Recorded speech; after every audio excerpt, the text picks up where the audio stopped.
2 years ago, a 19-year-old walked off a tennis court in New York with her biggest dream lying in pieces behind her. One match, one win. That is all that stood between Eala and her first ever Grand Slam main draw appearance. She had it in her hands. She was up a set. She could taste it. And then, over the course of 2 brutal sets, it slipped away.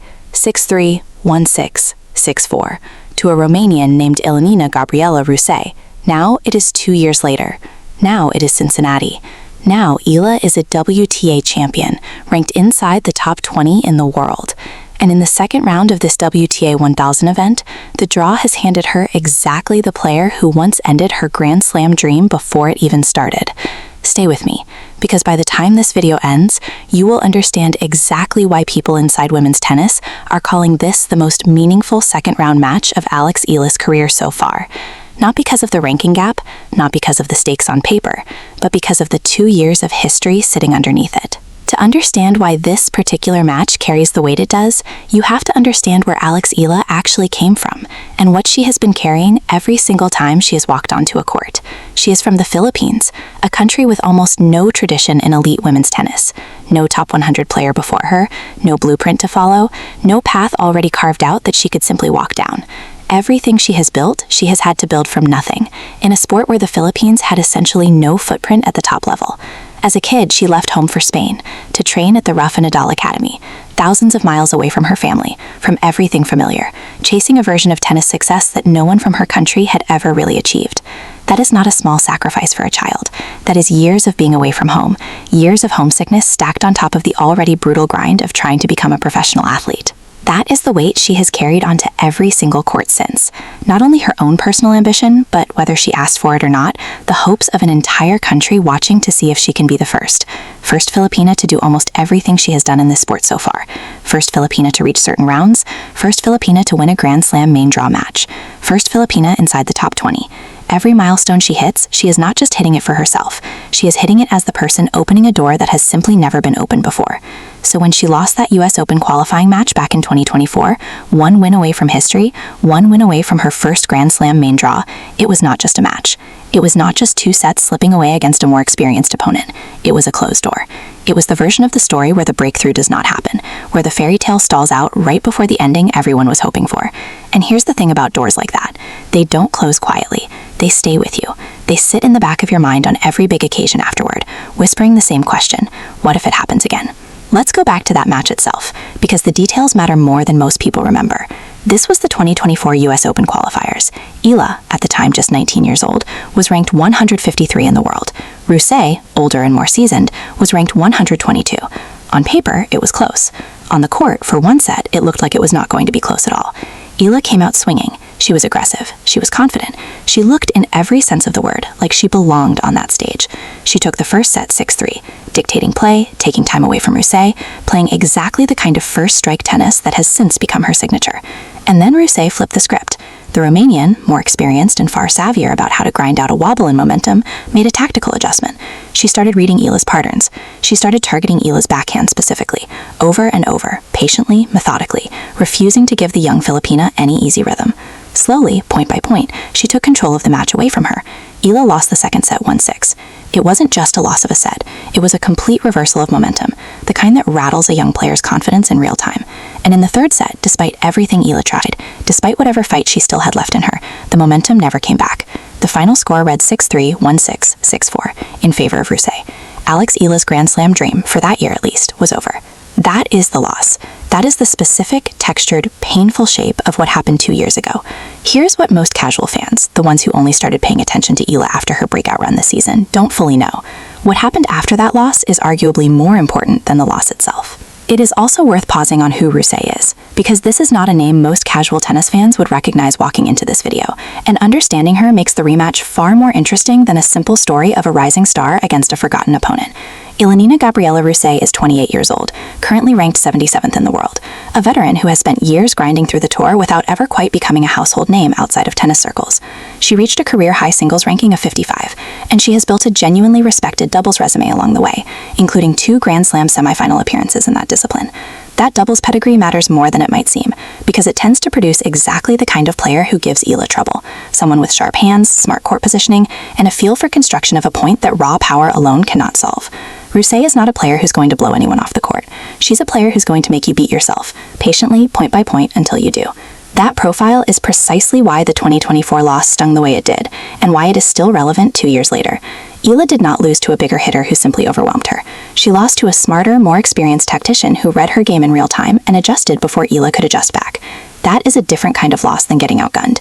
It is the kind of loss that lingers, because it suggests a gap not in raw talent, but in game reading, in tactical maturity, in the ability to solve a problem mid-match rather than simply execute a plan that was already working. Closing that specific kind of gap takes longer than closing a physical one, and it is exactly the kind of gap 2 full years of high-level competition is designed to close.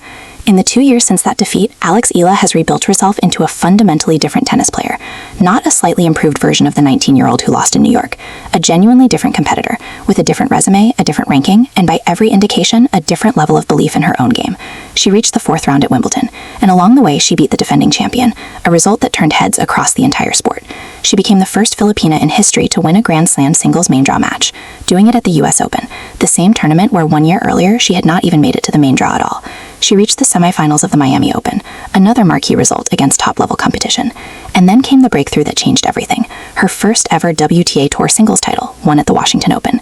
That Washington run deserves its own moment, because it wasn't a lucky week, it was a statement. On her way to that title, Eala beat a string of legitimate top-tier opponents, Zhang Qinwen, Leylah Fernandez, and Naomi Osaka among them, before closing it out against world number 3 Jessica Pegula in the final. Beating a top 3 player in a tour-level final is not the kind of thing that happens by accident. It is the kind of thing that happens when a player has fundamentally leveled up.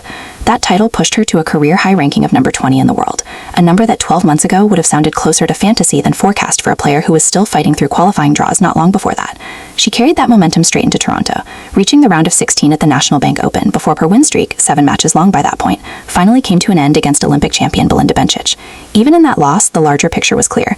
This was a player who had gone from fighting through qualifying rounds to consistently competing deep into the biggest events on the calendar. Think about the shape of that stretch for a second, because it's easy to skim past a list of results without actually sitting with what they represent. A 4th round run at Wimbledon, on grass, a surface that rewards precision and confidence under pressure more than almost any other. A maiden Grand Slam main draw win at the exact tournament where 1 year earlier she had not even survived qualifying. A semifinal at one of the sport's glamour hardcourt events in Miami. A maiden tour title, won not by squeaking through a soft draw, but by beating 4 legitimate top-tier opponents in a row, capped off against a top 3 player in the final. And then a deep run in Toronto immediately after, proving Washington was not a one-off peak, but a new baseline. That is not the trajectory of a player riding a hot streak. That is the trajectory of a player who has permanently raised her own ceiling. Now she arrives in Cincinnati seeded 17th, her highest seeding ever at a WTA 1000 event. Read that again, highest seeding ever. This is not the same player who lost in New York 2 years ago, not on paper, and as we are about to get into, not in temperament either. The 19-year-old who got outlasted by a more experienced opponent has spent 2 years turning herself into exactly the kind of player who does the outlasting now. So here is where the tension actually lives in this story. We know certain things heading into this rematch, and we don't know others. And it's worth being honest about both, the way you would if you were laying this out for someone who actually wants to understand the match, rather than just root for an outcome. What we know is the head-to-head record. Ruse leads it, 1 win to 0. That is not a small detail to wave away. It means Ruse has already beaten this exact match once, has already found and executed a plan that worked against Eala's game. Whatever confidence Eala carries into this match, whatever ranking gap now separates the two of them, Ruse has proof, real match core proof that she can do this. We also know that Ruse is arriving in Cincinnati anything but rusty. Her first-round performance here was, frankly, a statement in its own right. She dismantled a former top 30 player, winning 6 games to love and 6 games to 3, wrapping the entire match up in just 1 hour and 19 minutes. She saved 2 of the 3 breakpoints she faced. She won close to 74% of her first serve points. That is not the profile of a player limping into a rematch out of form. That is the profile of a player who showed up dangerous, sharp, and ready. And we know Eala's pattern over roughly the last 12 months, which is where her side of the story gets genuinely compelling. She has beaten every single one of her last 7 opponents who had previously beaten her. Renata Zarasua, Maya Joint, Iga Swiatek, Zhang Qinwen, Leylah Fernandez, Jessica Pegula, Alicia Parks. All 7 of them had at some point walked off a court having beaten Alex Eala. All 7 of them have since walked off a court having lost to her. 7 for 7. That is the number Ruse has to sit with heading into this one, whether she lets herself think about it or not.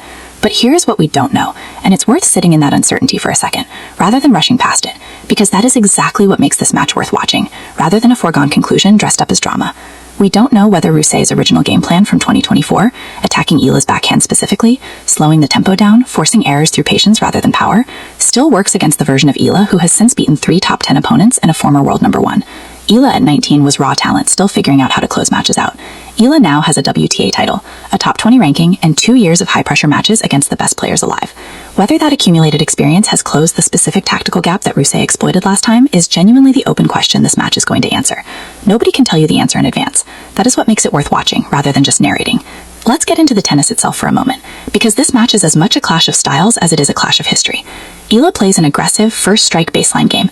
She wants to dictate points from the very start of the rally. She wants to take time away from her opponent before they can settle into any rhythm of their own, and she wants to finish points on her own terms rather than grinding them out. It is a high-risk, high-reward approach, and it is the approach that has produced wins over some of the best players in the world over the past year. Ruse is close to the opposite.